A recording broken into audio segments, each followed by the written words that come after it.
Good morning. So today we're going to talk about Chapter 1 of Lifespan Development for Psych 2113. So this chapter is basically going to introduce you to some of the topics that we're going to cover repeatedly over the course of the semester. So this textbook is a PDF and you can actually have it read to you if that helps you.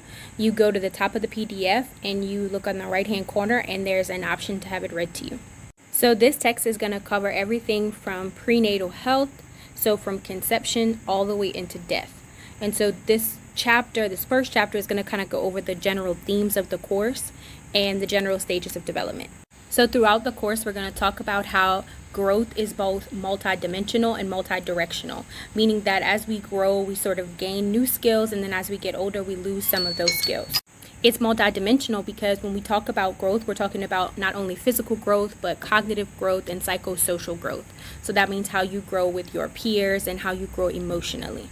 And cognitive means how your thoughts change and how the way that you think evolves over time, and it becomes more complicated when we go from early childhood into adolescence and then from adolescence into adulthood.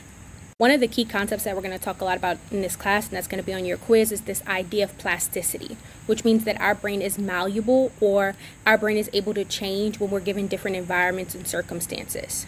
Another word that will continue to come up in development is something called a cohort. So a cohort is a group of people who were born about the same time or around the same time, sort of like a generation.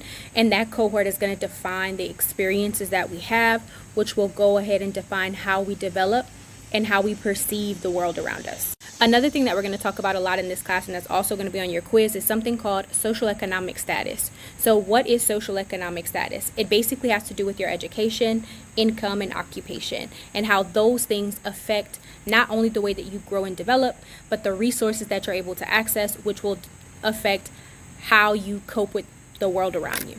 Another thing that we discussed in passing throughout the semester is culture, and how our culture determines our values and the things that we think are important, which are going to determine how we look at development, but then also how we value certain psychosocial traits and how those traits are different across different cultures. One thing that we're going to talk about a lot this semester is nature versus nurture. So nature is going to be your genes, or what you got from your parents, what you inherited, whereas nurture is going to be your environment or the things around you, and that environment actually starts in the prenatal environment. So that's something we'll talk about. A next concept that we're going to talk about a lot is discontinuous versus continuous development. So when you hear discontinuous, I want you to think of stages. So like a step ladder, okay?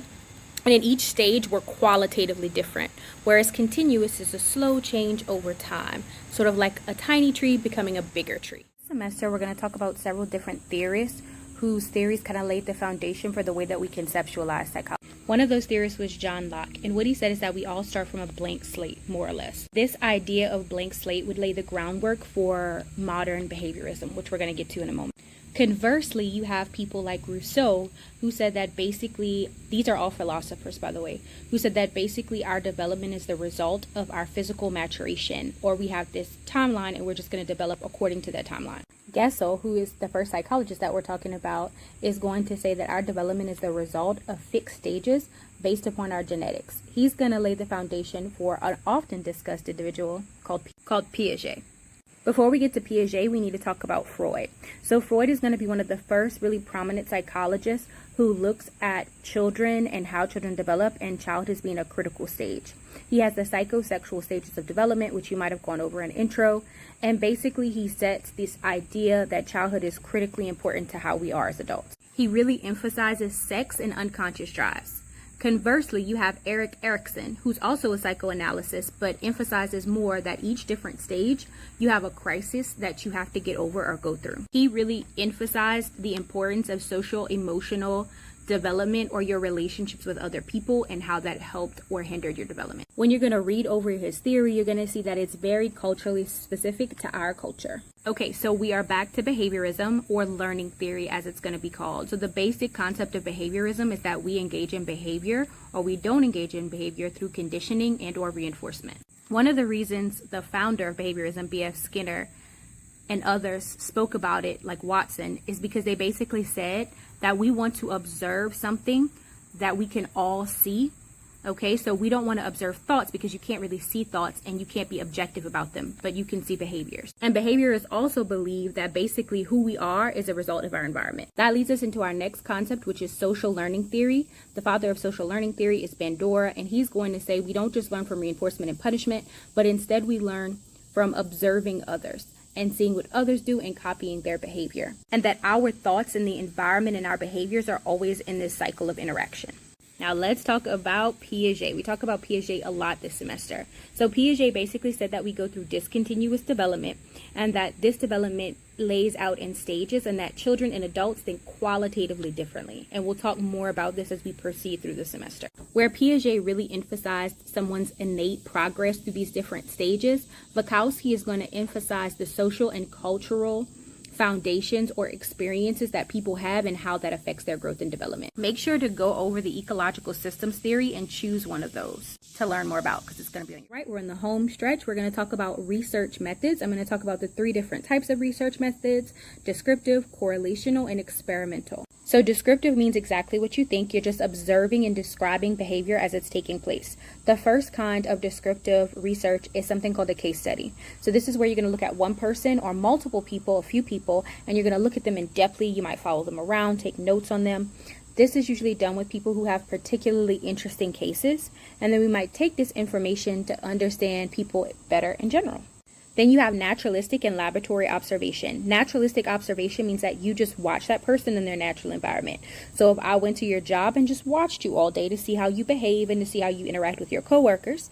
Laboratory observation is something like a sleep study. So this is when someone might go to the lab and sit down or lay down and sleep, and then the person in the lab watches them to understand their behavior. Surveys and interviews. So surveys are going to be like paper questionnaires that you send out to multiple people, and that's to better understand people's behaviors or what they're doing and when they're doing it. And interviews are going to be very similar, except that we're asking questions, and then if you don't understand something, you could always ask the person to clarify. When you're using a survey or even an interview, the key thing is to have a representative sample. So a sample that actually represents the group of people that you're interested in. You want to try to get as close to representative or kind of gives you a good idea of what the population is. The last one is psychophysiological assessment. So this is where I'm going to ask you questions or show you different stimuli, and then I'm going to measure things like your heart rate, your blood pressure, or I might take your hormone levels. And there's going to be an example of this when we watch a stress documentary later in the semester. So correlational research. So when you look at correlations, you're trying to understand the relationship between 2 variables.